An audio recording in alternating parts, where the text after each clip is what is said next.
Boa noite a todos. Vamos iniciar nossa reunião. Que a paz do nosso Divino Mestre Jesus envolva o coração de todos nós. Vamos unir os nossos pensamentos e vamos orar juntos, dedicadas irmãs e dedicados irmãos, crianças, jovens, homens missionários do dia de amanhã, segundo os vossos aprendizados. É dado o momento de iniciarmos os nossos trabalhos no Centro Espírita Meimei, trabalhos estes de curas e passes dedicados às crianças, trabalhos de grandes aprendizados para todos nós, mas é necessária a nossa boa vontade, o nosso amor, a nossa união.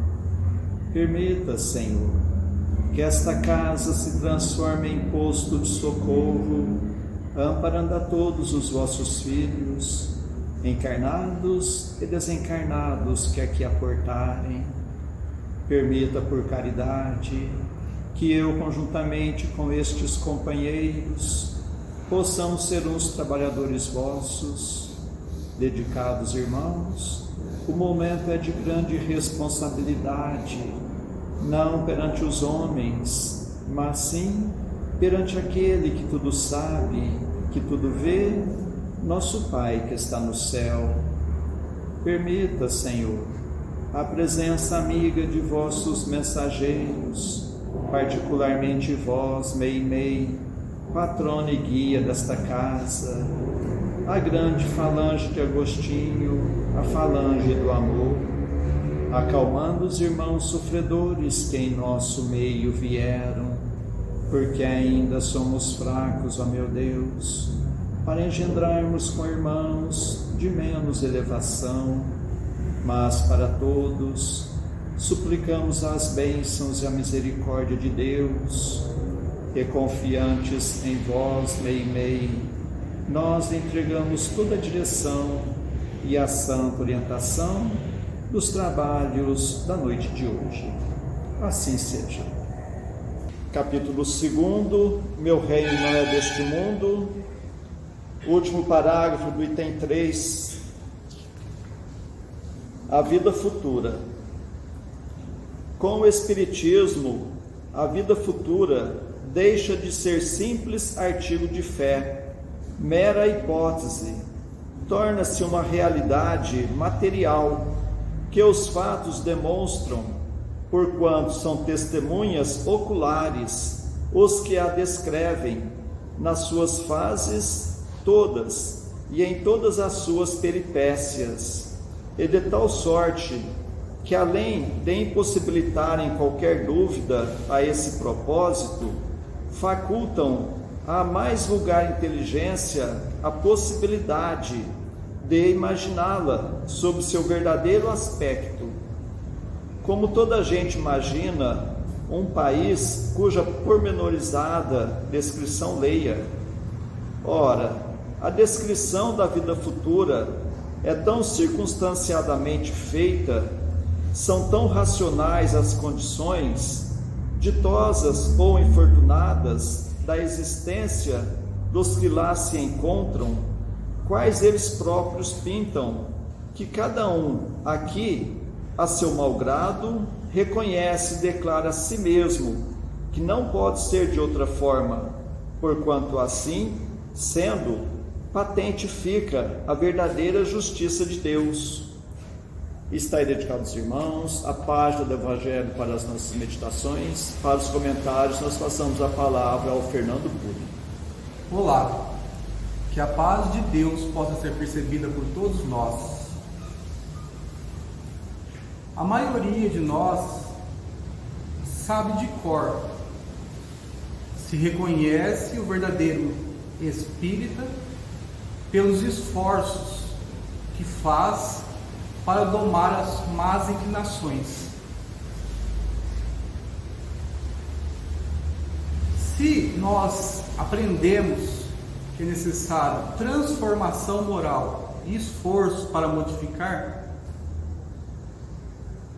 nós já paramos para pensar por que os bons espíritas fazem esse esforço?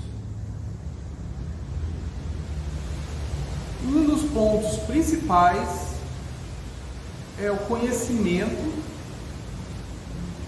e a certeza da vida futura. Porque nem todo espírita é bom espírita. Então será que nós já podemos nos considerar bons espíritas? Então hoje nós vamos fazer um paralelo para que possamos entender mais. Lá com o livro Paulo Estevam, porque muito me chamou a atenção quando eu li o livro Paulo Estevam, que a gente conhece o personagem Estevão antes dele conhecer o Cristo. Então morava ele, o pai e a irmã Abigail, quer dizer, era Gesiel antes de se transformar, né? E Abigail. Mas o proceder desses dois é de cair o queixo, porque eles nem conheciam Jesus. E simultaneamente, quer dizer, aqueles que moravam na mesma época, contemporânea, Saulo de Tarso, ele já tinha um procedimento bem diferente. E qual que era a base de ensinamento dessas três personagens? Moisés e os profetas. Então eles estudavam a mesma cartilha. Por que a diferença então entre Gesiel e Saulo de Tarso? A diferença de Abigail e Saulo de Tarso. Porque para quem não conhece a história de Gesiel e Abigail, é uma coisa boa atrás da outra eles vão fazendo. E isso sem conhecer o Mestre Jesus. Aí eu fiquei pensando, mas o que difere? Por que uns são tão bons no proceder e o outro ainda é tão duro? E uma coisa que só se consegue com o tempo: ser dócil ao ensinamento. Vocês já pararam para pensar que, principalmente nas obras de André Luiz, sempre as mulheres, sempre não, quase sempre as mulheres que estão socorrendo os homens? Pega o André Luiz mesmo, médico. Quando ele está lá no plano espiritual, ele é recebido no nosso lar porque pela intercessão da mãe, que está em planos superiores. A mãe dele era só uma dona de casa. Só uma dona de casa. Que vai socorrer também o pai, que está onde? No umbral. Aí você começa a observar a literatura espírita, mais mulheres em planos elevados e homens no umbral. Por quê? Porque as mulheres são mais dóceis. Agora a gente pode levar ao pé da letra para todas? Não. Mas tende-se a ser mais dócil. Então elas conseguem mais compreender os ensinamentos de Jesus. Porque no item 5, que é o ponto de vista, nos fala assim, ó: a ideia clara e precisa que se faça da vida futura proporciona inabalável fé no porvir. Fé que acarreta enormes consequências sobre a moralização dos homens, porque muda completamente o ponto de vista sobre o qual encaram eles a vida terrena. Então, se eu não estou em condição de me dizer bom espírita, é porque eu ainda não tenho essa ideia clara a respeito da vida futura, porque eu ainda não comecei a modificar, aonde nesse ponto a mulher é mais acessível, ela consegue compreender melhor esses pontos. Então nós temos que nos espelhar nelas, quer dizer, deixar a dureza do coração de lado, para poder também ser aqueles que vão socorrer, não somente aqueles que recebem socorro. Então Gesiel e Abigail e Saulo de Tarso tinham a mesma cartilha. Só que esses dois, eles eram mais dóceis. Então nós observamos grande diferença. Mesmo depois de muito sofrimento, Saulo, que depois se torna Paulo, ele ainda passa vários anos no deserto para poder aceitar, quer dizer, quebrar o espírito. Mais uma vez, a dureza do coração. Ele já tinha recebido o convite direto do Cristo, mas ainda havia o velho homem dentro do Paulo. O Saulo ainda falava muito forte. Agora, quando Gesiel conhece Jesus, ele conhece de manhã e à tarde ele está querendo pregar, e ele demonstra isso a vida inteira. Vida curta, mas demonstra. Tanto é quando o próprio Saulo vai ver a pregação de Gesiel, isso pouco tempo depois de ele ter conhecido Jesus, Saulo se incomoda na maneira com a qual ele defende Jesus. Porque Saulo defendia Moisés e os profetas. E tinha um porquê que eu não sei, que para ele Jesus estava indo contra. E o próprio Cristo disse que ele não veio destruir a lei, mas sim dar continuidade, fazer com que ela se cumpra. Então nós sabemos da história. Estevão é preso e eles pensam, depois de um mês nos cárceres, passando fome, sofrendo muito, apanhando, quando ele sair, vai sair outro. E não é que ele sai do mesmo jeito, e ele vai até ser apedrejado, porque bastava dizer que Moisés era maior que Jesus. Coisa fácil para o espírito endurecido. Agora, o espírito que compreendeu, ele não volta atrás. Aí sim nós começamos a compreender melhor, porque quase 1 milhão de cristãos foram ao circo. Por quê?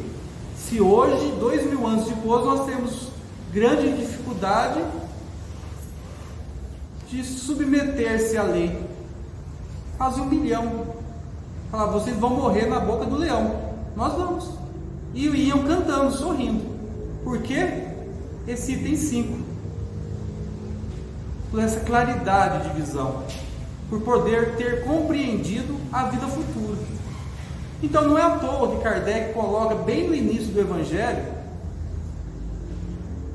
essa parte, é para nos preparar, falando assim, fulano, se você não compreender essa parte, todo o restante dos ensinamentos de Jesus não vão ter sentido. Se você pegar como a vida termina com a morte, as bem-aventuranças não fazem sentido. Bem-aventurados os aflitos, tem pessoa que nasce e morre na aflição. Quando é que ele vai receber essa felicidade, essa ventura de ser aflito? Aí você vê os puros de coração, os misericordiosos, os brandos e pacíficos, que são pisoteados. Quando que eles vão receber? Na vida futura. E esses já dão conta de ser aflitos da maneira correta, porque nem todos os aflitos receberão consolação, mas somente aqueles que sofrem bem. Por quê? Porque compreendeu o motivo do sofrimento. Aí nós passamos a ver a vida de uma forma diferente. Nós passamos a ter um ponto de referência diferente. É que nada vai acabar. E que tudo isso que nós achamos que nós temos hoje, na verdade nós não temos. Nós só somos usufrutuários. Ou seja, enquanto eu tenho, eu estou usando. Chegou o momento que nós vamos perder. Agora, se nós temos pelo menos um pouquinho de dificuldade de entender a vida futura, nós vamos sofrer muito com essas perdas.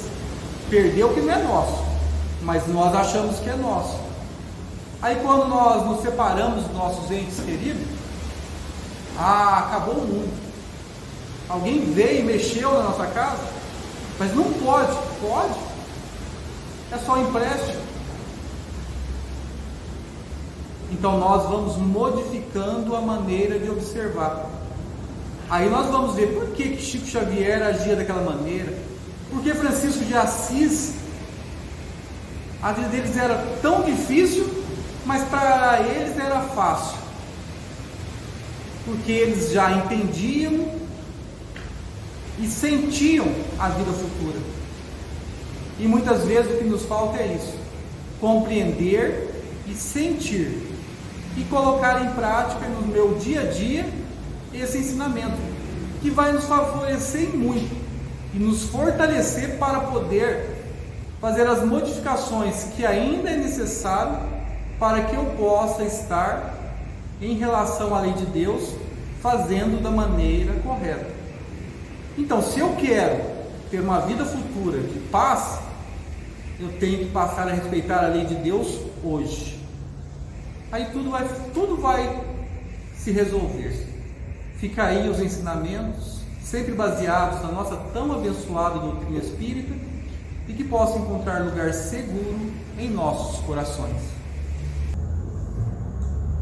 Antes de passarmos à segunda parte de nossos trabalhos, nós agradecemos a sintonia de todos, suplicando a Deus que seus passos sejam rendidos em bênçãos e que possam encontrar sempre amizade entre a família espírita de Meimei, na cidade de Franca. E nestes dias em que teremos encontros virtuais, que Jesus possa continuar nos fortalecendo no firme propósito da reforma íntima, e meditando nos ensinamentos do Evangelho, nós passamos à segunda parte de nossos trabalhos, que são as nossas preces. Convidamos a todos a estarem com o pensamento em Jesus, com o coração oferecendo amor, para que possamos ajudar sempre os nossos entes queridos, os nossos familiares, mas vamos lembrar também dos nossos vizinhos, nossos companheiros de trabalho, nossos patrões, governantes e autoridades, trabalhadores de todas as ordens, os médicos, enfermeiros, os encarregados da limpeza pública, dos que estão expondo a própria vida para o benefício da população, dos irmãos, nos quais pensamos no dia de hoje, pedindo a Deus que a paz esteja amparando a todos. Vamos ter o desejo de perdoar para sermos perdoados, o desejo sincero de curar para sermos curados. Continuemos concentrados em Jesus. Prece ao anjo da guarda. Espíritos amados, anjos guardiães, vós a quem Deus, na sua infinita misericórdia, permite velarem pelos homens, sede nosso amparo nas provas desta vida terrena, dai-nos a força, a coragem e a resignação, inspirai-nos na senda do bem, detendo-nos no declive do mal, que vossa doce influência impregne as nossas almas, fazei que sintamos a presença ao nosso lado de um amigo devotado, que assista aos nossos sofrimentos e participe das nossas alegrias. E vós, meu anjo bom, nunca me abandoneis, necessito de toda a vossa proteção para suportar com fé e amor as provas que Deus quiser enviar-me, para afastar os maus espíritos. Em nome de Deus Todo-Poderoso, que os maus espíritos se afastem de mim e que os bons me defendam deles.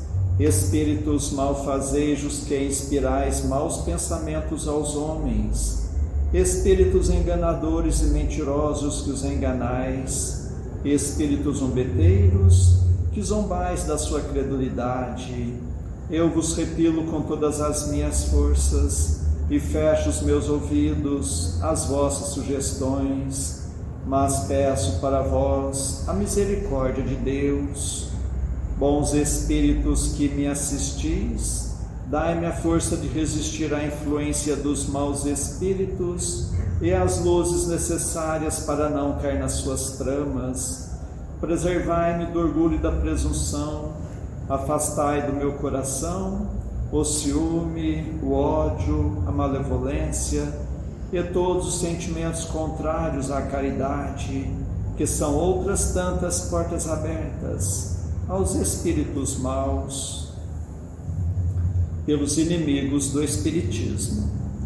Senhor, vós nos mandastes dizer por Jesus, o vosso Messias: bem-aventurados os que sofrem perseguição por amor da justiça, perdoai os vossos inimigos, orai pelos que vos perseguem. E Ele mesmo nos deu o exemplo, orando pelos seus algozes. Assim apelamos à vossa misericórdia, Senhor, em favor dos que desprezam os vossos divinos preceitos, os únicos que realmente podem assegurar a paz neste e no outro mundo. Como Cristo, também nós os suplicamos, perdoai-lhes, Pai, porque eles não sabem o que fazem. Dai-nos a força de suportar com fé e resignação, como provas para a nossa fé e a nossa humildade, as zombarias, as injúrias, as calúnias e as perseguições que nos movam. Afastai-nos de qualquer ideia de represálias, pois a hora de vossa justiça soará para todos, e nós a esperamos, submetendo-nos à vossa santa vontade. Pelos sofredores que pedem prece, Deus, clemente e misericordioso, que a vossa bondade se derrame sobre todos os espíritos que se recomendam às nossas preces, e particularmente, Senhor, sobre os sofredores que em nosso meio vieram. Suplicamos, ó meu Deus, para todos os irmãos que constam em nosso caderno de preces, e para todos os que estão em nossos pensamentos.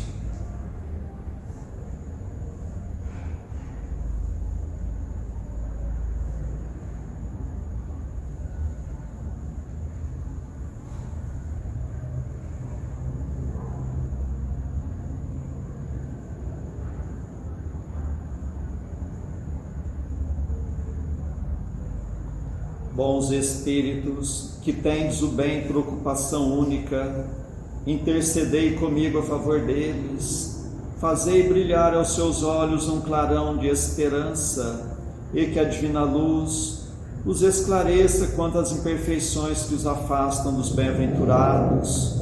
Abri os seus corações ao arrependimento e ao desejo de se purificarem, para apressarem o seu adiantamento. Fazei-os compreender que, pelos seus esforços, podem abreviar o tempo de suas provas. Que Deus, na sua bondade, lhes dê a força de perseverarem nas suas boas resoluções.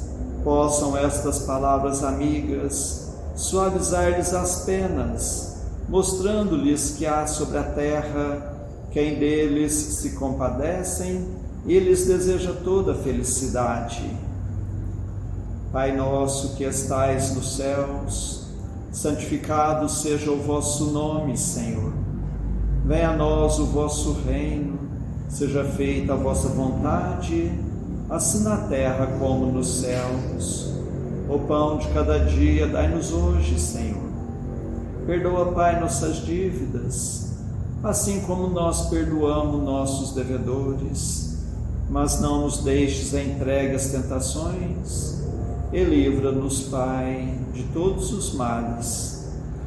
Meu Deus, nosso Pai, apesar de fracos e indignos ainda como somos, como médiuns espíritas, desejamos auxiliar os nossos irmãos sintonizados neste momento e os que estão sob a nossa guarda. Permita, Senhor, que que os bons espíritos nos envolvam em fluidos fortalecedores, e em Teu nome, Mestre, e de Nossa Mãe Santíssima, de nossos mentores amigos, damos por iniciado o nosso singelo trabalho, o tratamento através das vibrações à distância. Continuemos concentrados em Jesus, cada um buscando o recolhimento interior, procurando fechar os olhos da matéria e enxergar as belezas espirituais com os olhos da alma. Continuemos a nossa concentração, suplicando a Deus o alívio das nossas aflições, renovando nossas energias físicas e espirituais. Fiquemos por um minuto nesta sintonia.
Que estas misericórdias se façam por toda a humanidade. Senhor Jesus, amigo, mestre amigo, nós os agradecemos de todo o coração, tantas bênçãos, tanto amparo em nossas vidas, estes momentos de paz, e nos unimos em prece e vos suplicamos, Senhor, que da mesma forma sejam estas bênçãos para os nossos irmãos, que não puderam estar conosco na noite de hoje, e particularmente os enfermos, os que se encontram acamados em seus próprios lares, em hospitais, santas casas, leprosários, cadeias públicas e penitenciárias, creches, orfanatos, albergues, sanatórios espíritas, lar da velhice, casa da criança, para todos os andarilhos do mundo, para todas as irmãs que se entregaram ao divino sacrifício da maternidade, pelos que estão nos grupos de riscos, os mais vulneráveis. Suplicamos, Senhor, pelos nossos irmãos à distância, em Uberaba, Grupo Espírita da Prece, Lar da Caridade, em Goiatuba, Centro Espírita Jesus de Nazaré, em Peirópolis, Centro Espírita Eurípides Barçanufo, em Sacramento, Lar de Eurípides, Centro Espírita Batuíra, em Santa Maria, Centro Espírita Fé e Amor, em Salvador, Bahia, Mansão do Caminho, em São Paulo, Fundação Augusto César, em Ribeirão Preto, Grupo Espírita Chico Xavier, e para a cidade de Franca, para todos os filhos agarrados do vosso rebanho, nós suplicamos bênçãos de paz e do vosso infinito amor. Suplicamos, Senhor, por nós mesmos e por todos os que estão nos escutando, encarnados e desencarnados, nossos amigos e também para os nossos inimigos, que ao dispersarmos, nos sintamos fortalecidos para a prática do bem, que estejamos amparados por esta grande falange de espíritos amigos, bondosos espíritos, que Deus os pague por tudo. Agradecemos a Ti, Meimei, contamos sempre com a vossa presença em nossas vidas. Suplicamos, Senhor, que a vossa misericórdia se faça por todo o recanto do mundo, onde houver o gemer da dor, pelo amor da justiça, e que a paz de nossa Mãe Maria Santíssima reine sempre entre nós e conosco eternamente. Mais uma vez agradecemos e encerramos nosso singelo encontro da noite de hoje. Assim seja. Pedimos um momento de atenção para ouvirmos a mensagem psicografada pela médium Alzira Gomes dos Anjos Batista, aqui no Centro Espírita Meimei, em Franca. Na noite de 2 de fevereiro de 1996, o livro espírita. Tantos já usaram da palavra para definirem o exato valor das boas obras. O que dizer, pois, quanto ao livro espírita? De incalculável valor, é ele um dos instrumentos para a própria edificação do homem. Um bom livro espírita é realmente uma riqueza valiosa, mas, como toda riqueza, se parada, estaciona e nada contribui para o progresso do homem. Assim, pois, sendo o livro espírita uma riqueza em cada mão que o manuseia e dele faz uso, torna-se, pois, um instrumento de incrível valor para a difusão dos ensinamentos espíritas. É dever de cada espiritista transportar a outrem os ensinamentos apreendidos nos estudos, nas leituras das boas obras espíritas. Mas é muito natural que nem todos terão idêntica facilidade de expressão. Muitos até acham difícil a questão de estender para os outros aquilo que leram. Irmão, se esse é o teu caso, então vou solucionar o teu problema. Dê o teu livro espírita, isto é, dê o livro que lestes para alguém. Não imaginem os irmãos a escassez de obras espíritas no lar do necessitado, nos arrebaldes pobres, nas zonas rurais, nas cidadezinhas distantes. Enderecem, pois, as boas obras espíritas. Circular um bom livro é promover o espiritismo. Tal ensejo não deixa de ser, afinal de contas, um dever de cada um de nós.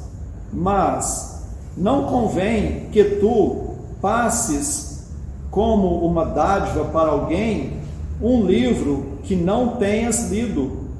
O bom espírita sabe que é seu dever também estar ciente da fidelidade daquela obra dentro dos postulados espíritas.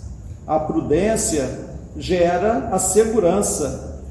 E se porventura acharem os irmãos muito difícil tal empreendimento, ofereço-me desde já como médium de transporte para vos auxiliar na tarefa proposta.